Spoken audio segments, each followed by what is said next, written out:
Fidel Castro was viewed by many in the world as a villain, but not in Africa. And here in South Africa, a country he helped liberate from apartheid, he is hailed as a hero. His name synonymous with struggle and solidarity. Top ANC official Lindiwe Zulu, who completed her military training in Angola, says her party would never forget Castro's commitment to its cause, country and continent. Comrade Fidel Castro has always been known by many generations within the African National Congress to have been one that really hated the racist regime and its system and wanted to make sure that the people of South Africa are liberated, but not just the people of South Africa, but all those countries that were colonized. Whenever we think of him, we think of a very strong, very staunch, very decisive leader who made sure that his words were also turned into action. Like many South Africans, Cuba's ambassador to South Africa says he believes it was the decades-long relationship of deep mutual respect between former presidents Nelson Mandela and Fidel Castro that forged the strong ties between their two countries. The Cuban Revolution was an early supporter of the fight against segregation and against apartheid in South Africa. At the time when Nelson Mandela and his followers were still considered terrorists, Cuba was an early supporter, and Nelson Mandela and the ANC were known in Cuba.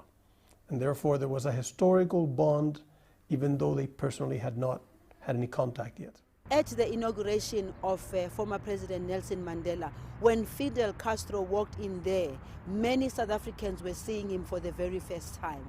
It was excitement, it was ululation, because people were very excited to see somebody that they'd known for many years to have been in solidarity.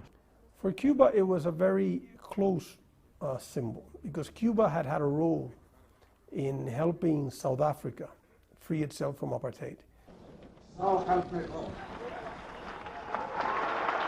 It is known that Cuba had sent doctors, teachers, technicians, and more than 300,000 Cubans served as military in the fields or the battlefields of Angola, together with Angolans, with Namibians, and with South Africans, to defeat the South African Defense Force, the military machinery of apartheid. In fact, more than 2,000 Cubans lost their lives in that struggle. Formal diplomatic ties between South Africa and Cuba were established straight after Mandela and the ANC took power in 1994. The support and solidarity went beyond just what happened in Angola and Namibia. It also translated to many students who are in leadership positions today who went to study in Cuba. Some of them are doctors today, some of them are lawyers today. Those are the students that studied during the liberation struggle who studied in Cuba. Engineer Clever Mbanyane says he was one of the thousands of South African students trained in Cuba as part of Fidel Castro's policy of trying to empower and uplift people in Africa. Fidel Castro has impacted me in a big way because of the leadership that he has shown, and also the way that he's shown us that we must be selfless in our ways, and therefore when we receive whatever we receive in terms of education, we can come back and give to the African. And this was done